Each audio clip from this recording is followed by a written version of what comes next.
Bonjour à tous et bienvenue dans cette nouvelle vidéo sur ma chaîne YouTube, donc sur Axos The Gloomy Mask. Aujourd'hui, on se retrouve pour la vidéo du mois de novembre. Je vous l'avais promise, c'est la fameuse tier list des films du studio Ghibli. Alors, on a fait en septembre un tournoi des saisons de koh, en octobre un top des saisons de South Park, et ben cette fois-ci, on s'attaque à l'exercice des tier lists sur un sujet que j'apprécie fortement, les films du studio Ghibli. En fait, je pense que beaucoup de gens connaissent de nom Princesse Mononoke ou Le Voyage de Chihiro, certains l'ont déjà vu. On dit que c'est des films de Miyazaki, mais en fait, tous les films de Miyazaki appartiennent au même studio d'animation, qui est le studio d'animation Ghibli, fondé en 86, je crois, et donc qui comporte plusieurs auteurs qui ont fait des films. Il n'y a pas que Miyazaki, même si Miyazaki a produit la moitié des ouvrages, enfin des œuvres. On dénombre au total 23 films à l'heure actuelle. Là, dans cette tier list, il n'y en a que 22, mais j'y reviendrai ultérieurement. C'est vraiment des films que j'adore. Franchement, ils sont tous trop bien. En fait, c'est vraiment un univers, une patte. C'est de l'animation japonaise, donc forcément, c'est généralement assez réussi. Mais au-delà de ça, les histoires, les messages qui traversent tous ces films sont vraiment très beaux. Et surtout, on remarque que c'est assez écologiste, assez féministe et donc de très belles valeurs dans quasiment tous les films du studio Ghibli. Donc aujourd'hui, on va faire une tier list, hein, tout simplement, puisque je suis légitime, hein, de pouvoir classer les films dans la mesure où je les ai vus. euh, j'ai fait des marathons, plusieurs marathons, donc le plus ancien que j'ai vu, c'est sûrement, enfin, c'est en 2020. Donc je les ai fraîchement en tête, je n'ai pas d'excuses. Je suis censé connaître plutôt bien l'intégralité donc de ces magnifiques films. Oui, donc en fait, il n'y en a que 22 parce que le 23e, qui s'appelle Aya et la sorcière, euh, enfin, je sais pas, il y a pas, il est sorti très récemment, il est sorti en 2020, donc il n'y a pas encore de tier list à jour, j'ai vu sur Tiermaker, mais et bon, c'est pas grave, on va quand même le classer. Euh, donc c'est simple, je me suis pas fait de ranking spécial, je voulais vraiment faire une tier list pure et dure. Donc en D, c'est. En fait, il n'y a pas de mauvais films dans les studios Ghibli. Ça paraît très peu objectif de dire ça, mais je trouve pas qu'il y a vraiment de mauvais films. Mais on va dire que c'est ceux ouais, qui nous transportent pas spécialement. Le rang C, on va dire que c'est des films peu mémorables. On passe quand même un bon moment devant, mais voilà, ça va pas te marquer à vie. Ensuite, le rang B, c'est vraiment des très bons films, ceux que je juge assez sympas, voilà, avec vraiment une histoire touchante, marquante, un peu d'émotion, etc. Sans être non plus des films transcendants à fond, ce qui est le cas donc du rang A. Le rang A, c'est vraiment le top du top, la crème de la crème, et le rang S, c'est The GOAT, The Greatest of All Time, le meilleur. Je préfère en avoir qu'un seul, vraiment bah, le top 1 qui est voilà, le rank S, mon préféré all time. Donc, on va procéder par auteur. On va faire de celui qui a réalisé le moins de films à celui qui en a réalisé le plus. Donc, on va commencer tout simplement, par exemple, avec Le Royaume des Chats de Morita. Le Royaume des Chats, c'est le film le plus court de tout le studio. L'un des plus enfantins, mais pas vraiment gamin. C'est en fait, l'histoire reste assez simpliste dans l'ensemble. Le scénario n'est pas très poussé, mais c'est un petit film agréable à regarder qui se regarde bien. Le problème, c'est le personnage de Muta. Je sais pas pourquoi, j'ai jamais aimé, même quand j'étais gamin, que je regardais ce film. Je trouve que le personnage de Muta ne me faisait pas rire ou quoi. Mais dans l'ensemble, c'est un film assez mignon, pas avec des enjeux terrible, mais j'aime bien les longs chats comme ça là qui viennent chercher la fille et tout. Moi, je raconte vite fait les synopsis pour certains films. Là, c'est juste l'histoire d'une fille qui sauve un chat. Il s'avère que le chat est le fils du roi du royaume des chats et donc pour la remercier, ils vont la capturer un peu de force et l'emmener dans le royaume des chats. Je mets donc ce film rang B car ça reste quand même un film que j'ai pris du plaisir à regarder. Ensuite, Michuzuki, je crois, qui a fait donc Ocean Wave. Je peux entendre l'océan ici. Ah, je peux entendre l'océan est une romance. Je l'ai en DVD. Je les ai tous en DVD du coup, sauf le dernier Aya et la sorcière qui est pas encore sorti. Je l'ai en DVD, mais il est que en. Donc je l'ai vu en. Comment dire? En japonais, sous-titré anglais. Donc j'ai pas spécialement capté tous les enjeux du film. Mais, euh, mais je peux pas dire que ça m'a spécialement marqué. Euh, c'est une histoire donc d'amour entre deux adolescents, mais il y en a un troisième qui se rajoute. Il y a un poil de dramaturgie, mais pas non plus de quoi casser trois pattes à un canard. Mais c'est bien que cet auteur ait son film inscrit au palmarès des Ghibli. C'est toujours bien, c'est clairement monopolisé par deux cinéastes. Donc qu'il ait pu faire son petit film, lui c'est cool, mais je mets son film en rang C, pas forcément mémorable. Kondo, donc Kondo avec son film Si tu tends l'oreille, que j'ai vu très récemment. C'est le dernier hein, que j'ai vu. Euh, si tu tends l'oreille, c'est le préquel du Royaume des Chats. Enfin, il y a des éléments qui se rejoignent entre ces deux films. Franchement, j'ai bien aimé. J'aime même les moments où elle chante, qui peuvent paraître assez longs, je trouve qu'ils passent bien. Là aussi, c'est une romance, une petite histoire d'amour. Bon, j'aime pas trop la façon dont ça se termine, mais j'aime bien la fille. Elle a quand même du caractère, elle prend des décisions et c'est très sympa. On voit, en fait, comment dire, il y a certains, il y a une grande partie du film qui se déroule chez un luthier, en fait. Et bah, c'est pas une chose qu'on voit spécifiquement beaucoup dans les films, donc c'est bien, ça change un peu. Franchement, bon petit film, très sympa. Très apprécié de la communauté Ghibli, hein. Whisper of Earth en anglais. Donc ça part en rambé. C'est dommage qu'il ait pas fait plus de films, lui. Il en a fait qu'un. Donc ensuite, pour le reste des auteurs, ils ont minimum deux films, hein. Je rejette un petit coup d'œil, c'est ça, minimum deux films. Et on va commencer par notre cher ami Yonebayashi. Yonebayashi avec déjà Arrietty, le petit monde des chapardeurs. J'adore ce film, vraiment incroyable. L'une de mes musiques préférées, c'est la musique de fin, l'outro d'Arietti. Donc c'est l'histoire d'une fille, en fait c'est comment dire, l'histoire des chapardeurs qui sont des petits êtres, des petits humains comme ça et qui volent des mouchoirs, des morceaux de sucre et tout, qui chapardent. Donc chaparder c'est un vol qui ne se voit pas, voilà, c'est quand tu voles deux biscuits dans un gros paquet, voilà, c'est chaparder, mais ça va pas se remarquer. Tu peux pas vraiment être condamné pour ça et donc ils vont chaparder dans la maison d'un humain, sauf qu'un jour ils vont se faire cramer. Voilà, et donc ils vont devoir éviter ça, déménager et tout, mais c'est vraiment très joli, très mignon. Je trouve que ceux de Yonebayashi sont très travaillés esthétiquement, vraiment très propres. Bon, après, c'est parce qu'ils sont récents, en un certain sens, mais même.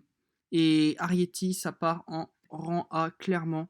Un film, je vous le conseille. Moi, j'adore. Certaines critiques disent que ce n'est pas le meilleur Ghibli, certes, mais pour moi, ça reste du top. Souvenir de Marnie. Celui-là, on en a quand même entendu parler parce qu'il est sorti en 2014. Euh, c'est vraiment, genre, je suis pas du genre à chialer tout devant les films, hein, mais là, ça m'a vraiment ému. J'avais un peu les yeux humides vers la fin. Ça a un côté très touchant, très émouvant que j'ai adoré, qui m'a marqué. J'y ai repensé beaucoup. C'est vraiment un film où c'est très difficile de donner le scénario sans spoiler, donc je m'abstiendrai pour le coup. Mais, euh, mais ça a fait un peu de la peine quand j'ai vu certaines critiques qui étaient pas très emballées par ce film. Je peux comprendre de par la confusion un peu du scénario, voilà, la difficulté des histoires, hein, c'est une histoire un peu galère à capter, tu vois, t'es un peu confus, mais on ne s'empêche, tu ressors de là, t'as vraiment kiffé, et Yonebayashi est très très bon, et dans sa lignée de d'Arietti, j'espère qu'il fera d'autres films, ça part direct en rang A, top de chez top. Ensuite, on passe à notre troisième auteur, qui est le fils de Hayao Miyazaki, Goro Miyazaki. Donc, on a deux de ses films seulement là, puisque le troisième, c'est Aya et la sorcière. Si je devais placer Aya et la sorcière, ça partirait en rang C. Aya et la sorcière, on s'attache vraiment au personnage principal, mais bon, voilà, c'est un poil trop enfantin. Néanmoins, là, je l'ai vu, j'ai malheureusement pu le voir que en français, mais la bande originale du film est très sympa. La chanson, elle est vraiment très bien, j'ai beaucoup aimé. Mais le personnage principal, on ressent vraiment sa personnalité. Pourtant, le film dure pas très longtemps, mais on s'y attache vraiment parce que bah, on le focus en fait. Mais donc, c'est sympathique, mais voilà, je trouve que c'est moins bon que par exemple La colline au coquelicot. Euh, ah, mais je mets quand même en rang C La colline au coquelicot. Je ne vais pas le mettre en rang B, mais je préfère vendre La colline au coquelicot à Ocean Wave. C'est aussi une romance avec un retournement de situation incroyable à un moment. Mais, comment dire, à partir du moment où l'histoire, c'est des adolescents qui manifestent pour ne pas que l'on casse leur bibliothèque ou je sais plus quoi, bon, ça reste pas non plus un film incroyablement marquant. Mais il y a quelques moments, quelques passages rigolos quand même, il faut le dire. Un cliché sur les philosophes, moi qui faisais spécialité philo, ça m'a vraiment pas plu donc. Et puis on a les contes de Terre-Mère. Hop, Randé. Bah là encore, hein, c'est comme South Park, c'est comme koh tous les fans des studios Ghibli s'accorderont à dire que c'est la moins bonne œuvre. Alors esthétiquement, rien à dire, c'est vraiment magnifique, mais j'ai rien capté. Franchement, j'ai du mal à comprendre les histoires en général, je l'avoue, mais pour le coup, les studios Ghibli, j'arrive quand même à capter ce qu'ils veulent raconter. Là, les contes de Terre-Mère, c'est un espèce de truc avec un chevalier et tout. Ouais, ils se font un câlin, c'est très mignon à la fin, mais il y a un moment en plus qui fait peur et tout. Mais même quand j'étais petit, j'accrochais pas. Alors que bon, quand t'es petit, t'as plus tendance à apprécier tout ce qui est un peu dessin animé, quelle que soit l'histoire. Là, quand j'étais petit, j'étais déjà pas fan. Et en le revoyant plus récemment, j'avoue que je comprends pourquoi est-ce que les gens disent que ce n'est pas un bon film. Pour la petite anecdote, vous devez sûrement le savoir, mais Hayao Miyazaki a dit à son fils que bah, fallait qu'il revoie sa copie et que c'était vraiment pas tip top ce qu'il nous avait pondu là, que c'est pas digne du studio Ghibli.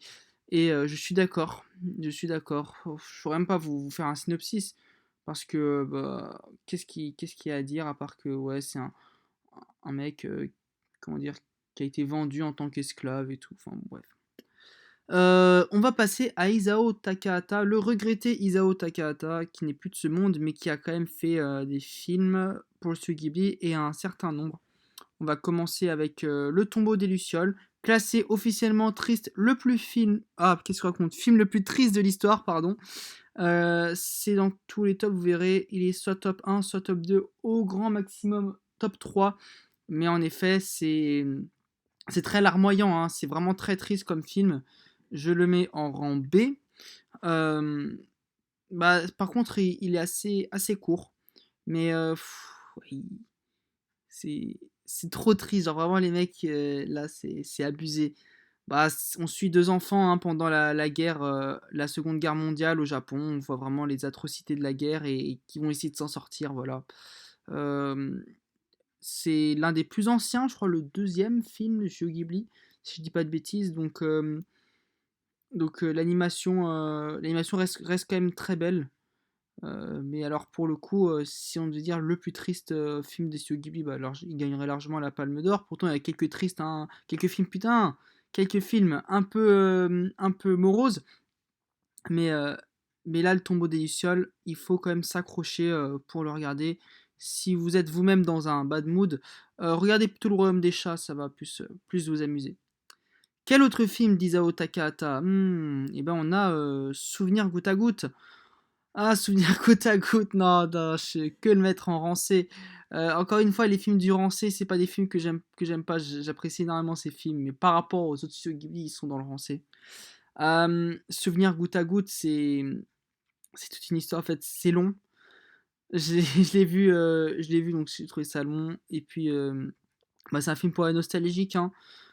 Si t'es né dans les années 60, tu devrais aimer parce que tu devrais un petit peu plus te reconnaître dans l'héroïne qui part pour se décontracter chez des gens à la campagne et qui va se remémorer des souvenirs de son enfance. Voilà, voilà.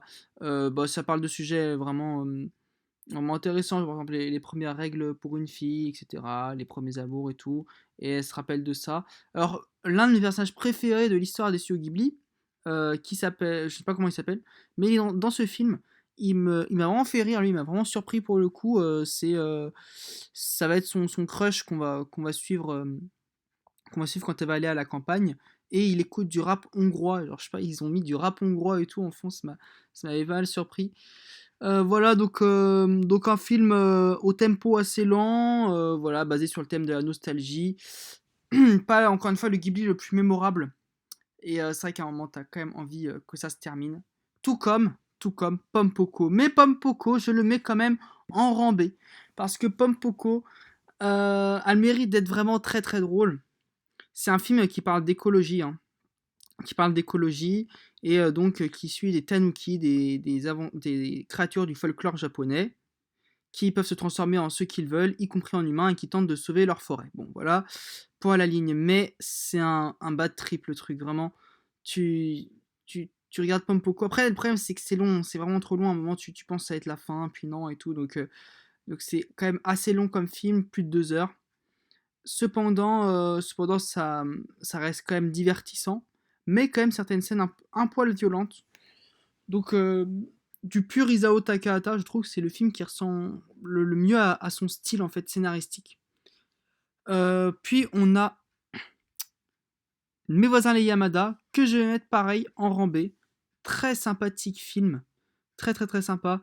J'ai bah, l'animation est différente de ce que l'on voit dans le reste des studios Ghibli.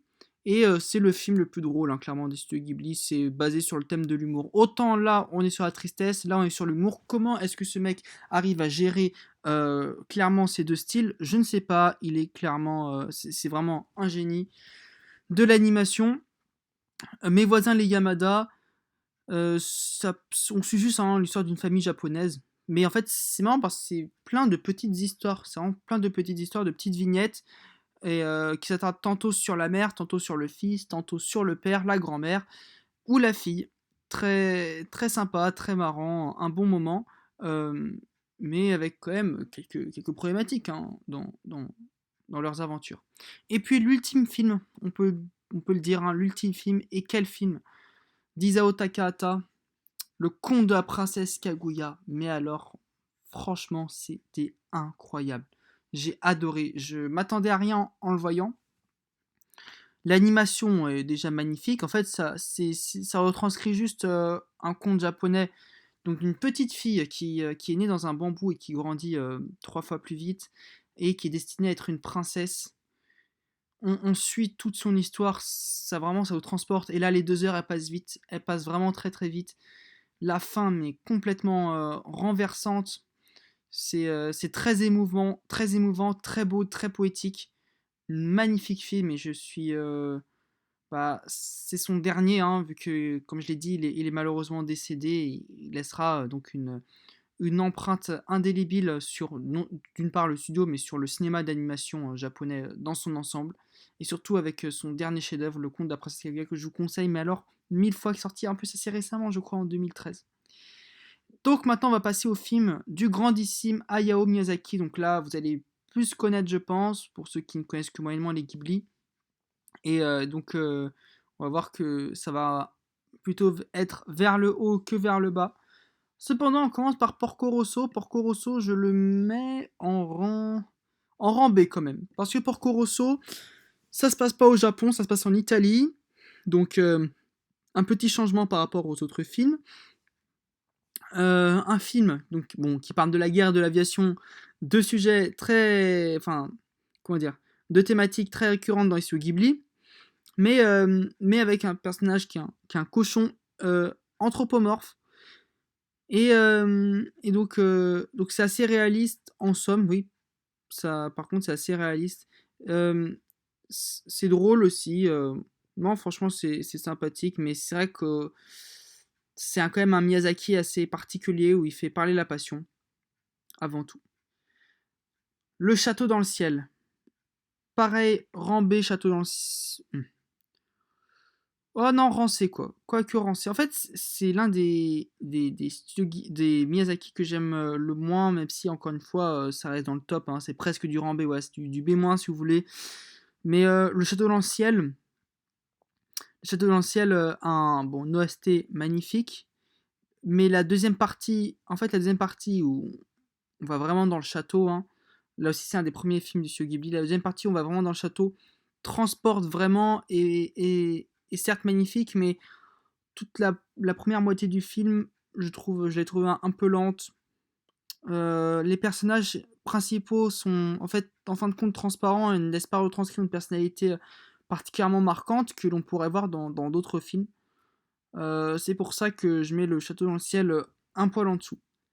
Par contre, le vent se lève, ça va dans le rang B direct, parce que le vent se lève, encore une fois, c'est un film qui fait parler à la passion de l'aviation d'Hayao Miyazaki.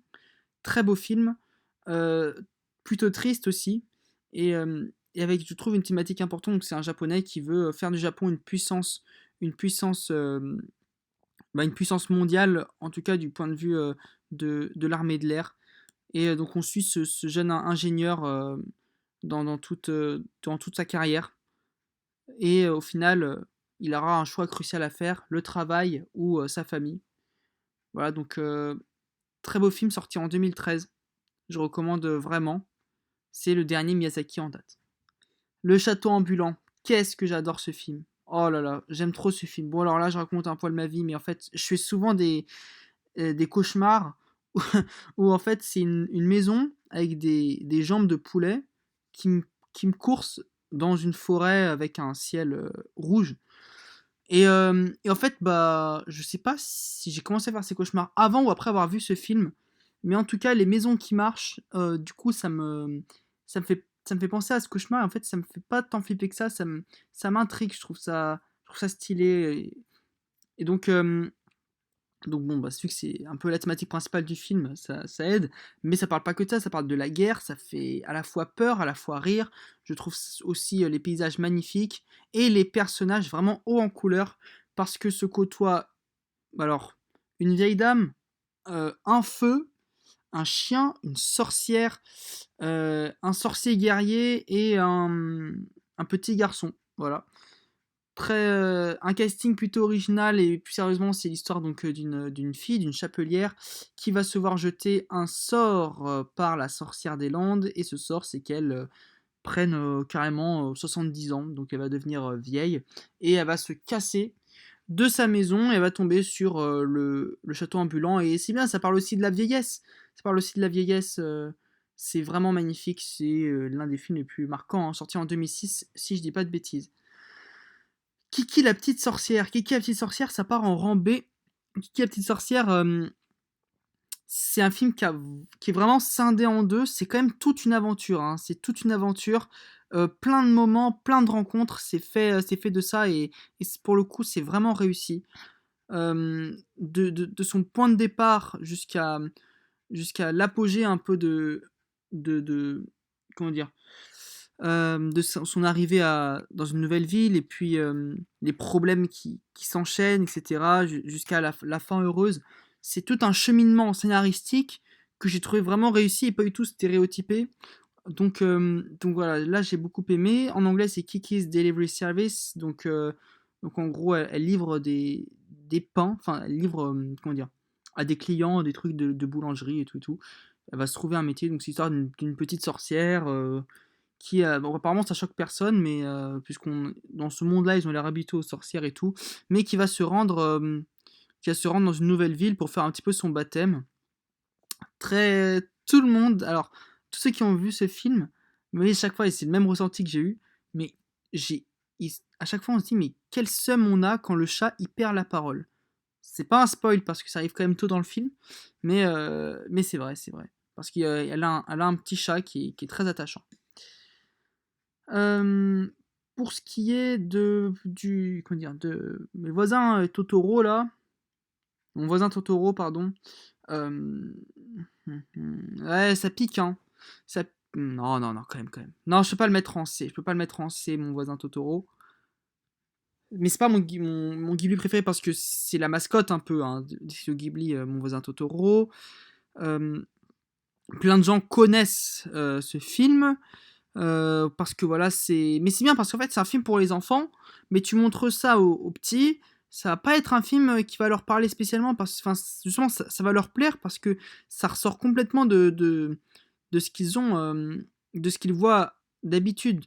Et voilà, il n'y a pas de méchant, tu vois, dans ce film, il n'y a pas de méchant, c'est juste l'esprit de la forêt et on suit un petit peu ces deux petites filles et tout, même si à un moment il y a un poil de dramaturgie, ça a quand même des thématiques, la mère qui est malade, on rappelle, hein, ça a des thématiques quand même assez fortes et tout un univers où ouais, ils sont dans leur nouvelle maison qui paraît limite un peu hantée à la campagne et puis cette rencontre avec ces monstres qui n'existent qui existent, comment dire, qui n'apparaissent aux yeux que des enfants apparemment et franchement ça c'est beau mais bon, comparé aux autres, pour moi je peux pas le mettre plus haut.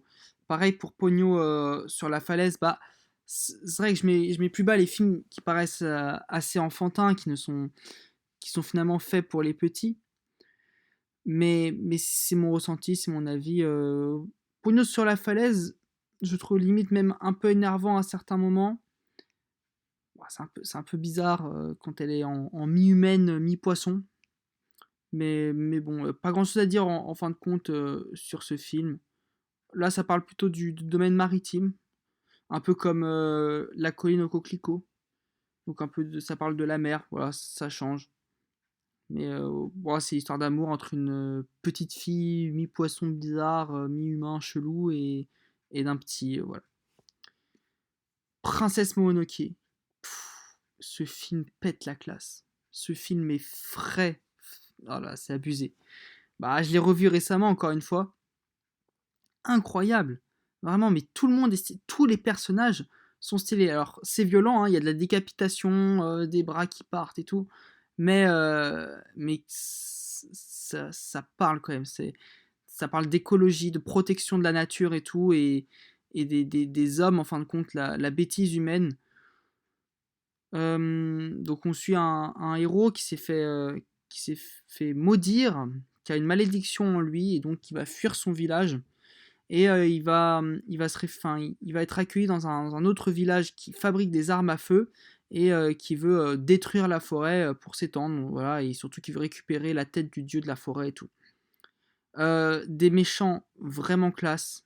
Les animaux, ils sont trop bien faits, ils font peur à la fois, ils sont majestueux, imposants, que ce soit les singes, les sangliers, les loups, le dieu de la forêt, tout est beau.